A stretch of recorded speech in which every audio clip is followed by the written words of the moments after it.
எப்படி சொல்றாருன்னா இந்த இது கூட சொல்றாரு.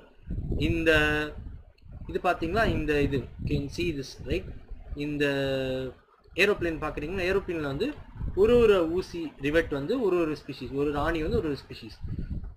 ஒரு ரிவெட்டை எடுத்தா அது வந்து ஒரு ஸ்பீஷிஸ் வந்து எக்ஸ்டெண்ட் ஆகுது அப்படின்னா அழிஞ்சு போயிடுச்சு அப்படின்னு அர்த்தம். ஓகேங்களா, இதான் கான்செப்ட். இதுல பாயிண்ட்ல என்னென்ன இருக்குன்னா, ரிமூவிங்ஸ் ஒரு ரிவெட், நம்ம ஒரு ரிவெட் கொஞ்சம் ஒரு 4-5 ரிவெட்டை ஆணியை கழட்டினா ஒன்றும் பிரச்சனை இருக்காது. இதில் ஃப்ளைட் பறந்துட்டு தான் இருக்கும். ஓகேங்களா, இப்போ வந்து கொஞ்சம் கொஞ்சமாக நம்ம ரிவெட்டை கழட்டிகிட்டே இருந்தால், ரிவெட்னா ஸ்பீஷீஸ் தானே கரெக்டாக, ஸ்பீஷீஸ் வந்து நம்ம கழட்டிக்கிட்டே இருந்தால் என்ன ஆகும்னா கொஞ்ச நாளுக்கு அப்புறம் ப்ராப்ளம் வரும். அதே தான் இவங்க சொல்கிறாங்க. எப்படின்னா பயோடைவர்சிட்டிக்கு வந்து ப்ராப்ளம் வரும் ஒரு ஸ்பீஷீஸாக எக்ஸ்டெண்ட் ஆகிடுச்சுன்னா. ரெண்டாவது பாயிண்ட் வந்து என்னென்னா, சர்டன் ரிவெட்ஸ் ஆர் மோர் இம்பார்ட்டன்ட். ஒரு சில இது வந்து ரொம்ப முக்கியம், ரொம்ப முக்கியமான ஆணிங்க. ஓகேங்களா, இப்போ வந்து நம்ம இந்த ரெக்கையில் இருக்க ரிவெட் எடுத்துட்டோம்னு வச்சுக்கோங்களேன், இதனால் கொஞ்ச நேரத்துக்கு கூட பறக்க முடியாது, உடனே அழிஞ்சிடும். அதனால தான் ரிவெட் ரொம்ப முக்கியமான ரிவெட்ஸ் இதெல்லாம்.